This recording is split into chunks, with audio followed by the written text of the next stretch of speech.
The week 1 of Korea Stage 2 is over, and we got some pretty predictable results, but also some surprising ones.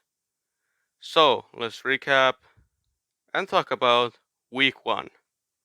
So first, let's go through the teams that pretty much played as expected. There isn't much to say about them, so let's go through them pretty quickly. Crazy Raccoon dominated as usual, which isn't surprising at all. Hajokdan won and lost the games they were supposed to,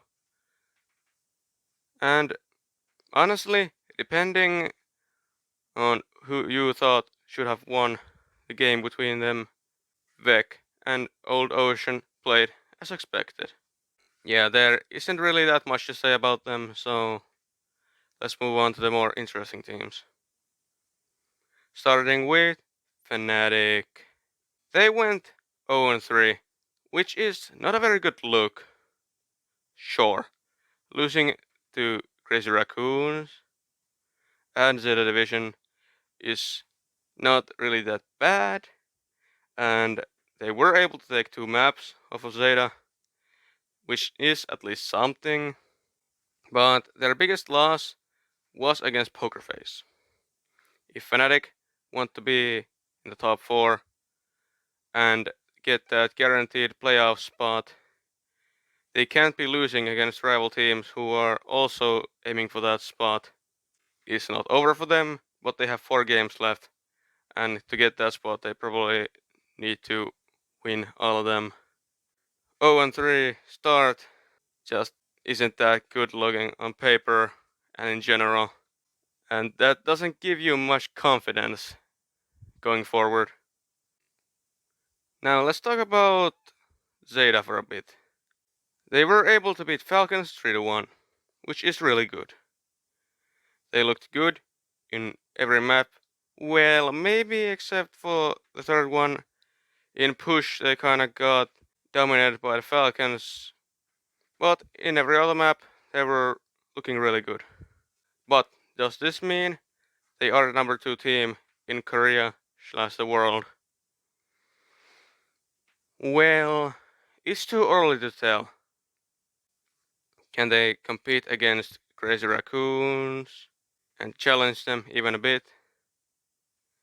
And can they beat Falcons again? Because if they truly want to be the number 2 team, they have to be able to beat Falcons consistently. But overall, a pretty good start to this stage. So let's talk about Poker Face next. They are looking pretty good. They won the game they were supposed to win and lost the game they were supposed to lose. There was zero chance they were gonna beat Raccoons or even compete against them, and there was no way they were gonna lose against Vec. But being able to beat Fnatic is really good. They are both competing for that fourth and final guaranteed playoff spot, because let's face it, the other 3 spots are for Raccoons, Zeta, and Falcons. Most likely. There is a really low chance that one of them is outside of the top 4.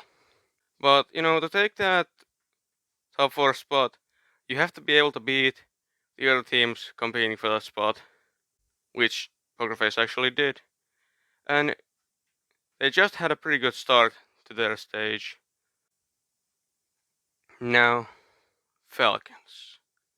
They lost against Zeta Division, which was a surprise. But should Falcons fans be concerned? Well, not yet, at least. They lost against Zeta Division, who are/were the third best Korean team, and like at least top 5 in the world, I would say. It's not like they lost against some random shit team. And for second, some struggles are expected. Because, they have to integrate Happy into their roster and build synergy with him. So there is not at least that much to be worried about yet. But is there anything to worry about? Well, only two teams from Asia will make the OWCS finals in Stockholm. And to be real with you, if one of the top two teams is going to lose their spot, it's not gonna be the Raccoons. I can say that much. Let's hope, if you're a Falcons fan, that this was just a slow start and that they can bounce back and maintain their top two spot and the second best team status. So, the first week of Korea was interesting. Let's hope the upcoming weeks will be as entertaining and interesting as this one. Well, I got nothing more to say. Thanks for watching.